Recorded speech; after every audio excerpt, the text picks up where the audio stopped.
Hello everybody, my name is Lauri Tõnspoeg and I'm the head of Amperette Racing. We are situated here in Estonia, in Tallinn, the capital of Estonia. It's a very small country. It's about 250 kilometers and 250 kilometers, so it's really, really small. And it's in Northern Europe, in the middle of almost nowhere. This show is about C5 Corvette rebuild, or new body on top of C5. We call it now Amperette, Amperette Racing and Corvette put together. It's a nice name, it has sort of feminine sound to it. And if you look at the car behind me, it also has a sort of feminine curves on it. So we think it's okay.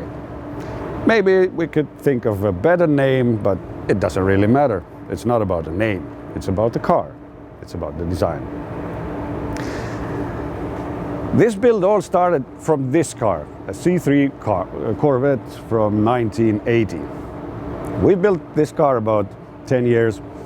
It belonged to our long-term customer Marko, who is also known as Udu in Estonia, or Fog. And we did a lot to this car. When it came here, it had everything in stock. Engine in stock, gearbox, everything. It even had the catalyzer under it and so forth. But it couldn't really spin the rear wheels. So if you buy this sort of car, you buy yourself a hobby car that you can only drive during our very short summer. Our summer is about 3 months. Then why would you need a car that doesn't really spin the rear wheels and it looks as awesome as this car, but it doesn't really go anywhere? So after the first season he drove it, he came to me and said, Lauri, we need to do something about it. So we did. We took the original engine apart, calculated everything, and we saw that without a major change in everything, we couldn't make any power out of it. So we decided to go with newer engine. And we put about 94 LT1, basically a Corvette engine, in here. So in order to boost the power, we also added GM hot cam kit to it, so it will basically be as LT4 that they had on ZR1 Corvette. And it did deliver. It started to behave differently. It makes a lot of power. And in order to get even more power, we also added nitrous on top of it. We had a 160 shot on it. So all in all, eventually on drag strip, it ran about 11.9 seconds, which was good. And after that, a year later, we were sitting in my garage drinking beer with Marko, and we were bored. This car was done. It took only like 12 liters to 100 kilometers fuel, which is like a family car, and it ran 11.9 on ET. Oh man, what more do you want? But there was more to be wanted or so. So we decided to sell this car because it was done for us. There was nothing more to do to it, sort of, that would make it, the process, interesting. It's not about driving these cars. You can drive this car for a week or two, it will be fun, I guarantee you. It goes like it has to go, you know. It's fun. It delivers a smile on your face.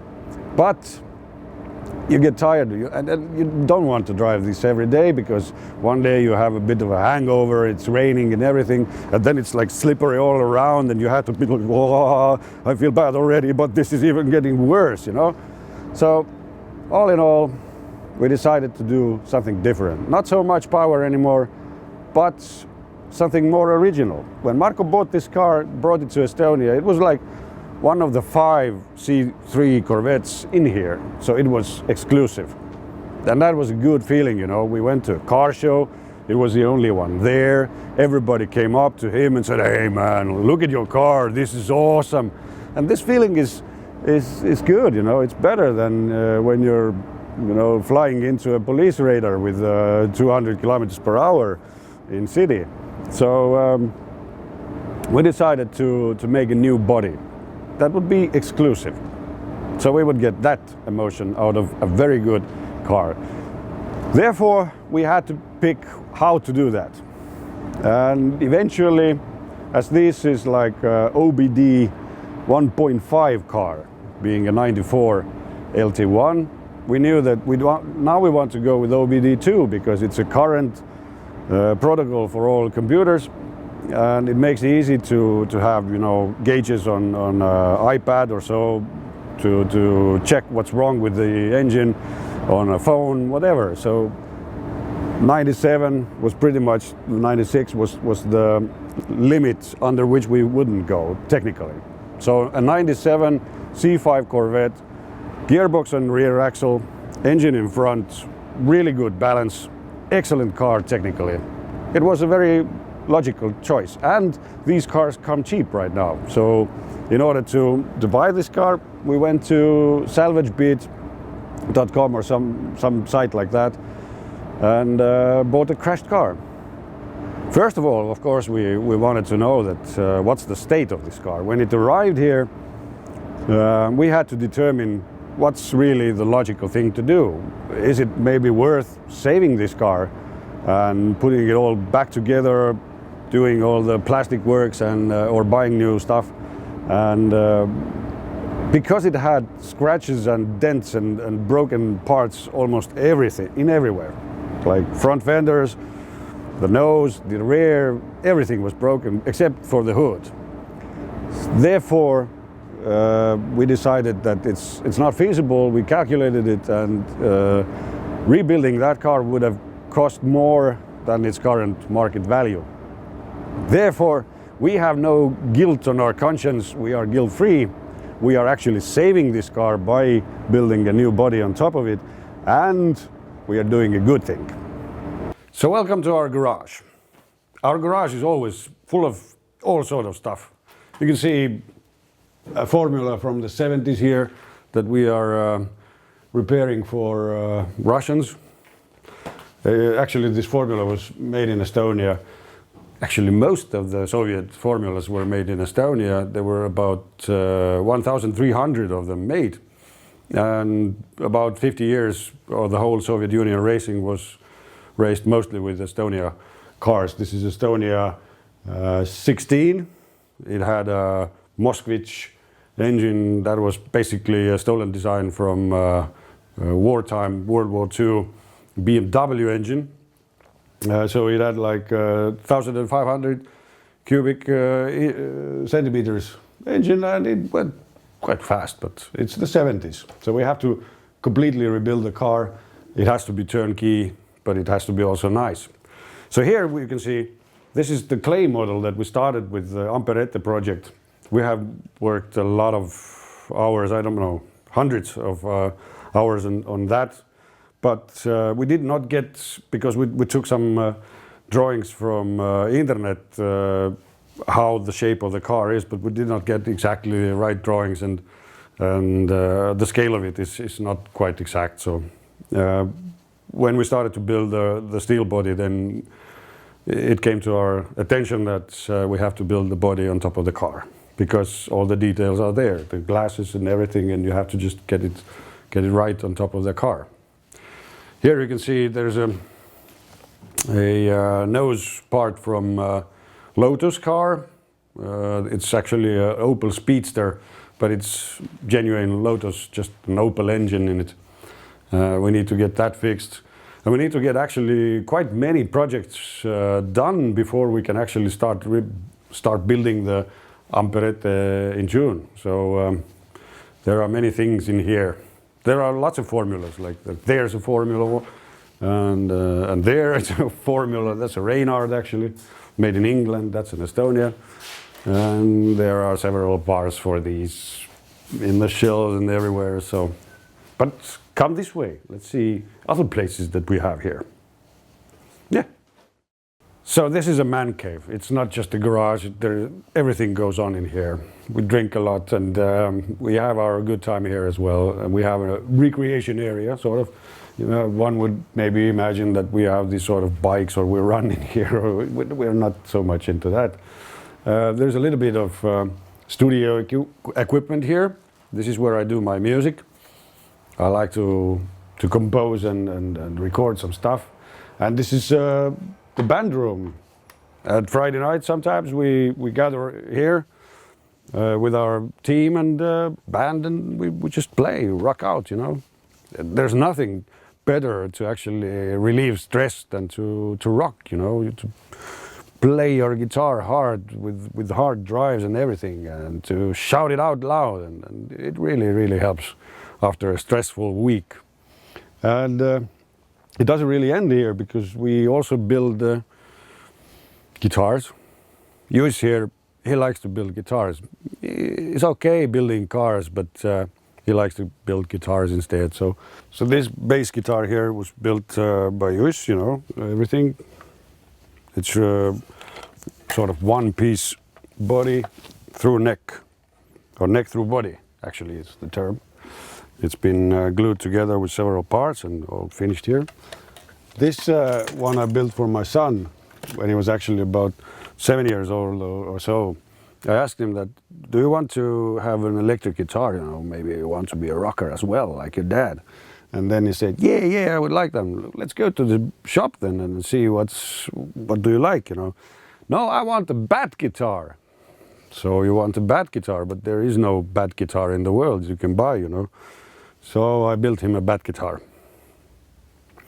But later on, I needed the coil here that for my own guitar. So it's not working at the moment, but it did. And this is my Ibanez that I covered with carbon fiber.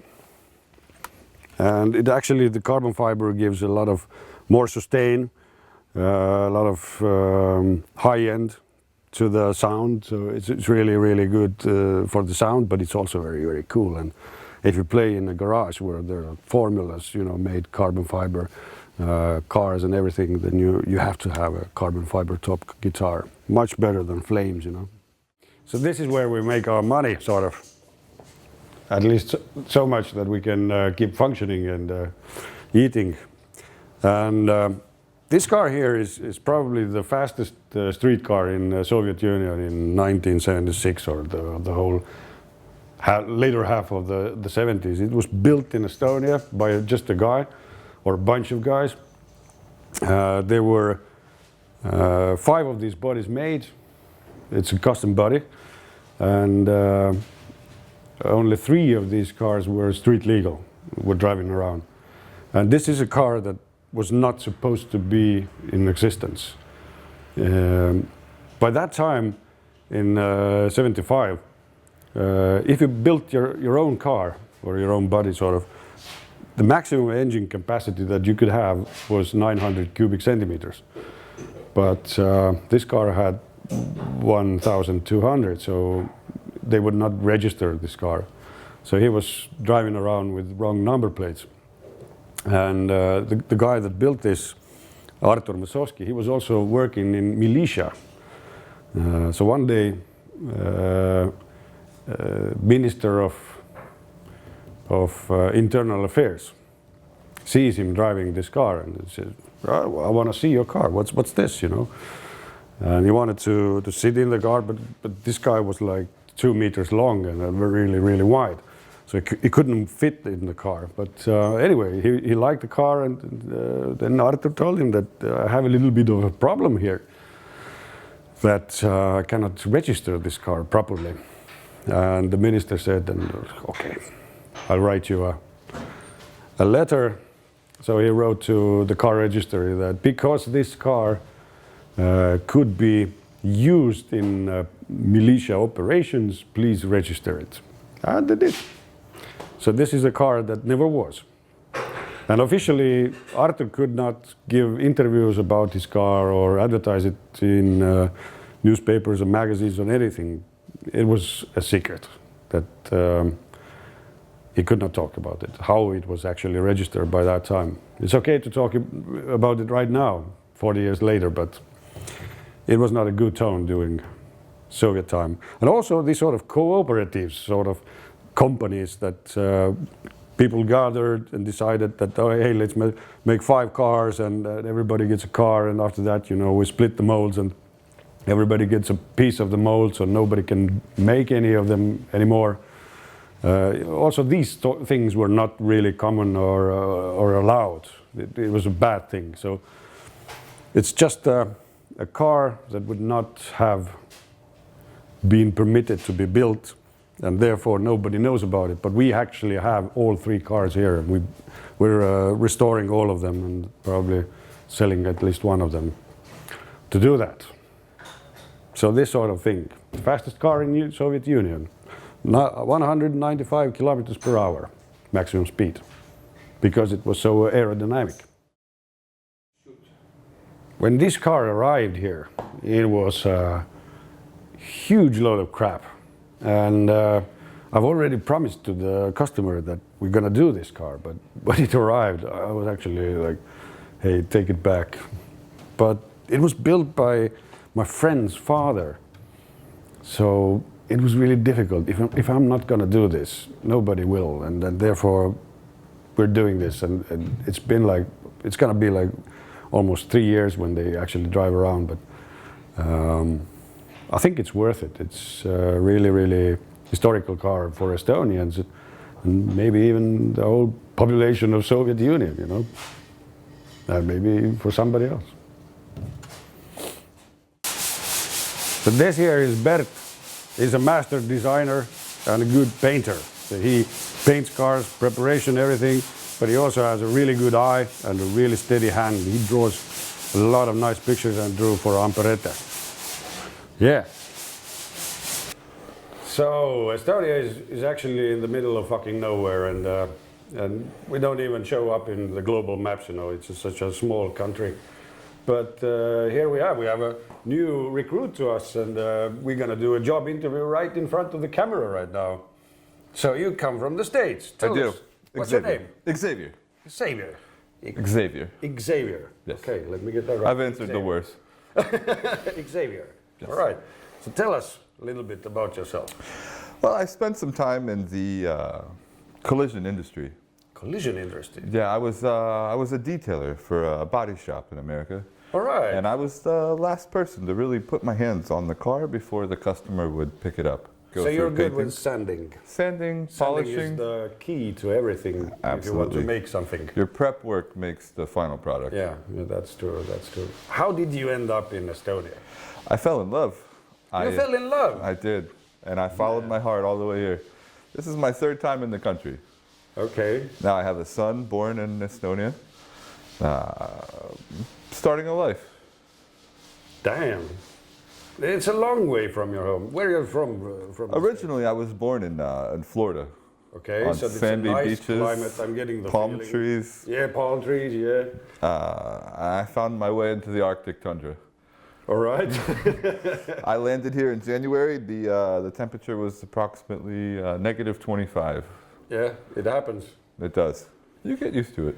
Yeah, you get, but you don't want to be outside too much, you know. And no. That's why, actually, Estonians are leading the chart of people who drink the most in the world. Because it's dark, you don't want to be outside, so what do? You're in the garage and you drink a lot. Yeah. So learn from us. So what have you been doing since you left the States? I've been traveling a bit through Estonia. I'm starting to learn the culture a bit, as well as the language. It's a difficult language.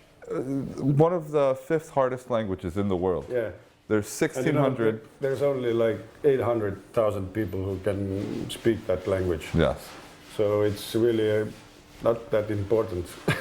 Right now I speak what I call Rustonian. Rustonian? Yes. Okay. I'm learning a little bit of Russian while I'm here. Oh, okay, okay. Well, there's a lot more people who speak Russian. Very true. Eventually, actually genetically, we are brothers with the Russians and the Finns and the Swedes, and we're all mixed Nordic. up here. Nordic people. Baltic Sea people, actually, yes. very, very much close. They had the same father probably 10,000 years ago. Sounds about right. About half of them. So how long have you been building cars and making these projects? Oh, 20 years. And how did you get started? Bought myself a Camaro. That was it. What year? IROC Z. IRC. IRC, yeah. Yeah. And it was in '87. Okay. 1 year before I was born. It didn't have the 350, it had the 305. Okay, okay. TPI, and that was an awesome car, you know. And I was like They're a lot of fun. 21 years old or 22 years old, so getting a lot of chicks. That was the Camaros will do it. Yeah, it will do it. It was fast, nice car to run. And then while it was in my possession, I did not actually build cars. I was in the music industry by that time, and I had it built for me and tuned for me and put some headers on it and chips and you know the usual stuff. Yeah, of course. And then I got tired, you know, that all the time when they actually did something, I had to redo it, or they did it wrong all the time. So eventually I started to do it myself.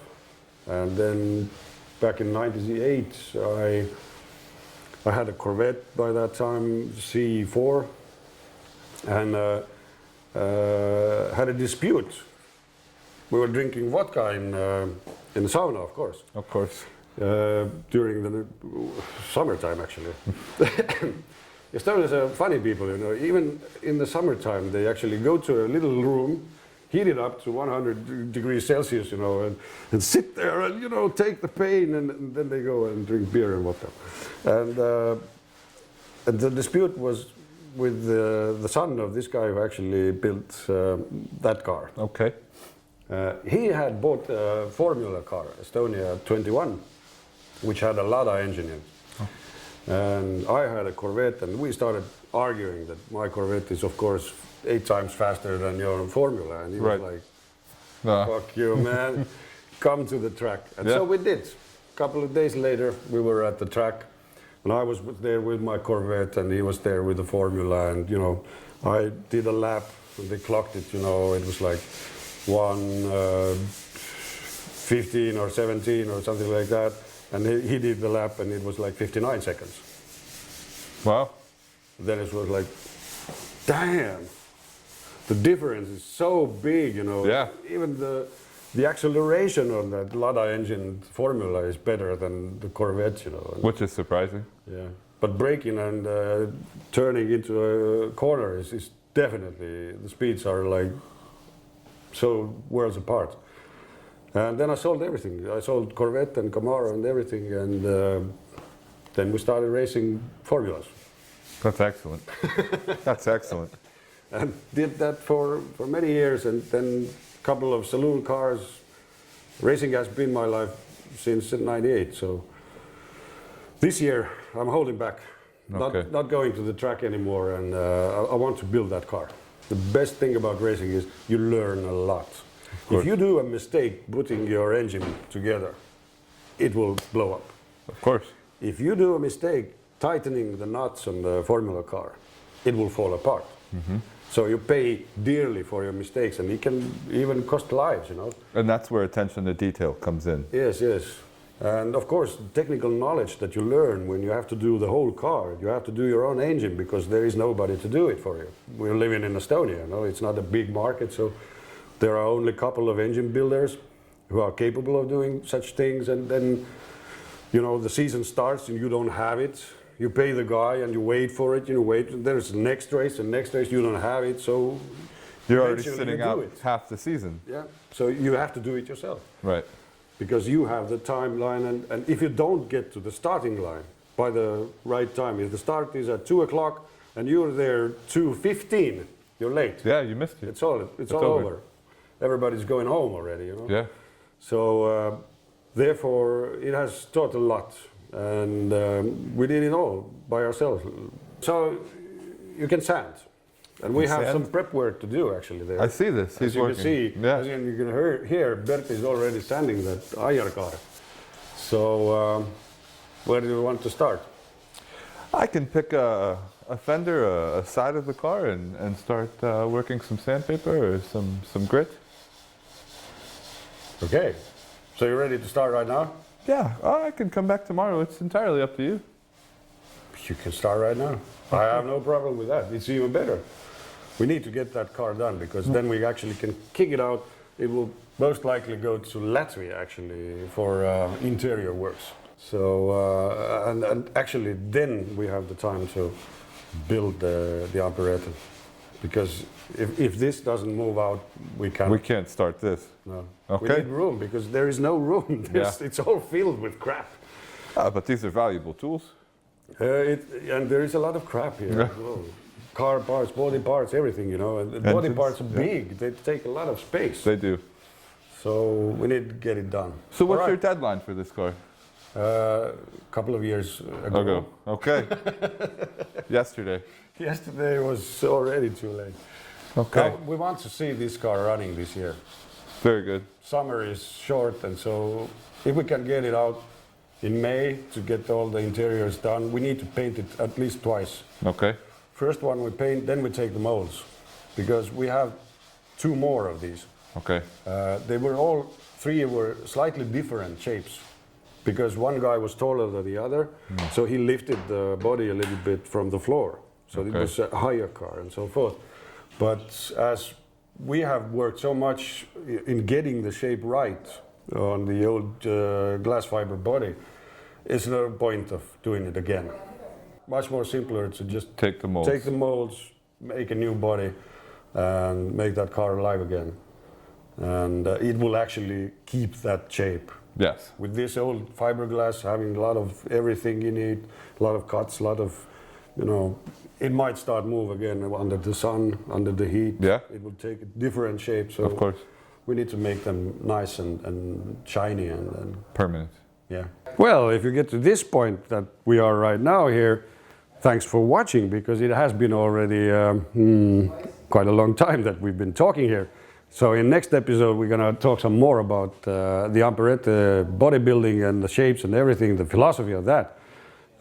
Stay tuned, like our channel, and see you soon.